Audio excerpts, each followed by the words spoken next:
नमस्कार, मैं शंभू कुमार, आप देखें लाइव 24 न्यूज़। मेरे साथ आज जुड़ेंगे जनवादी पार्टी के राष्ट्रीय अध्यक्ष जुड़ेंगे, प्रदेश अध्यक्ष जुड़ेंगे और सारे कार्यकर्ता जुड़ेंगे। 2025 में बिहार में विधानसभा चुनाव होने वाला है और उससे पहले ये लोग सभी लोग तैयारी में लगे हुए हैं कि विधानसभा चुनाव की तैयारी कैसे हो और अपने हाथों को मजबूत कैसे करें, पार्टी को मजबूत कैसे करें और चुनाव लड़ने का क्या प्लान है, सारे मुद्दे पर बात करेंगे। सर, आपका स्वागत है मेरे चैनल में। सर धन्यवाद। सर, कैसे है मतलब कि ये विधानसभा चुनाव की तैयारी में आप लोग लगे हुए हैं, क्या आप पूरे बिहार विधानसभा चुनाव में जो 243 सीट है उसके साथ कैंडिडेट खड़ा करेंगे या किसी गठबंधन के साथ समझौता करेंगे? देखिए, आज हम बिहार में आए हैं। यह बिहार शहीद बुद्धू नुनिया का बिहार है। महात्मा गांधी को जब कहीं जगह नहीं मिली तो उनको जगह देने वाले मुटुकधारी प्रसाद चौहान का बिहार है। ये दीक्षा की भूमि है, भगवान बुद्ध की भूमि है, ये ज्ञान की भूमि है। आज हम शहीद बुद्धू नुनिया को नमन करने आए हैं कि उनके नाम पर भी भारतीय जनता पार्टी इस बिहार के नुनिया बिन बेलदार को बेवकूफ़ बनाने का काम कर रही है। शहीद बुद्धू नुनिया जन्म शताब्दी समारोह के बहाने बीजेपी नुनिया सम्मेलन करती है और वो पूरा सम्मेलन जाति के सम्मेलन के जगह पर पार्टी का सम्मेलन हो जाता है। और हमारे पूरे बिहार के नुनिया के सामने जो कुर्मी है शिवराज चौहान, उनको नुनिया के रूप में प्रस्तुत करके बिहार के नुनिया को बताया जा रहा है कि भारतीय जनता पार्टी ने बिहार के नुनिया की बेटी को उप मुख्यमंत्री बनाया है, आज मंत्री बनाया है और केंद्र में कृषि मंत्री भी बनाया है।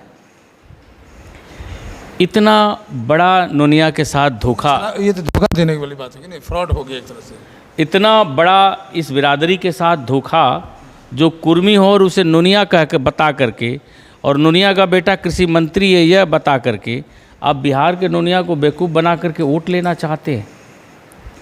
बिहार का नुनिया, बिहार का बौद्धिक व्यक्ति, वो अपनी पार्टी और अपने कायद को खड़ा करने की तरफ बढ़ चुका है। हमारा नौजवान अब किसी का झंडा डंडा नहीं ढोना चाहता, वो खुद मुख्तार बनना चाहता है, अपना राजनीतिक दल खड़ा करके अपने वोट बैंक को एक मजबूत ताकत बनाना चाहता है।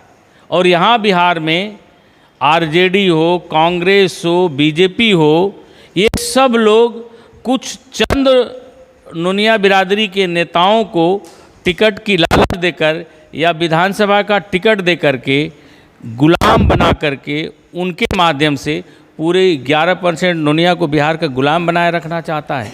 और राजनीतिक गुलामी जिस समाज में होगी वह समाज मान सम्मान और स्वाभिमान, शिक्षा और रोजगार और हक से इस बिहार में कैसे जी पाएगा। तो जनवादी पार्टी उस तरफ अग्रसित है। जनवादी पार्टी समाज के विकल्प के साथ है। जनवादी पार्टी समाज का राजनीतिक विकल्प है। 2025 के विधानसभा के चुनाव में जनवादी पार्टी अपनी ज़मीन धीरे धीरे मजबूत कर रही है।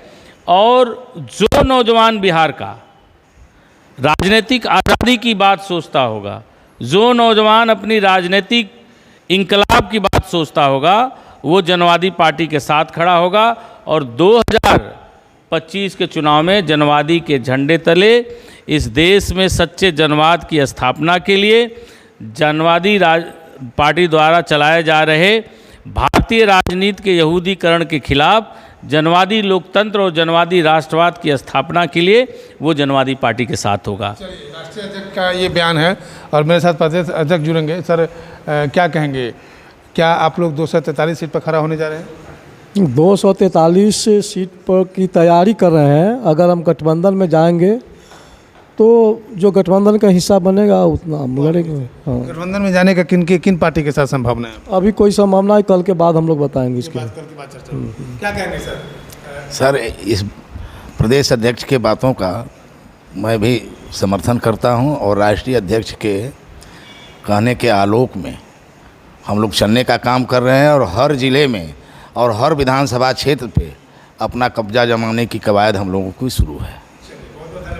आपने सुना, जनवादी पार्टी जो बिहार में जो विधानसभा चुनाव होने जा रहा है उसकी तैयारी में है, और जिस पार्टी से, जिस गठबंधन से इनकी समझौता हो जाएगी, इनके शर्तें के अनुसार, अगर इनके शर्त को मान लिया गया तो शर्त के अनुसार उस पार्टी से समझौता करेंगे, नहीं तो संभवतः है कि 243 सीट पर अपने कैंडिडेट को खड़ा करके अपना जो अधिकार है, जन अधिकार है, वो अधिकार लेने का प्रयास करेंगे। सरकार के खिलाफ लड़के, सत्ता पक्ष है उसके खिलाफ लड़के अपने अधिकार पर जनता के बीच जाएंगे अपने अधिकार को मांगने के लिए। मैं शंभू कुमार, कैमरा जर्नलिस्ट सुधर्मा के साथ, पटना।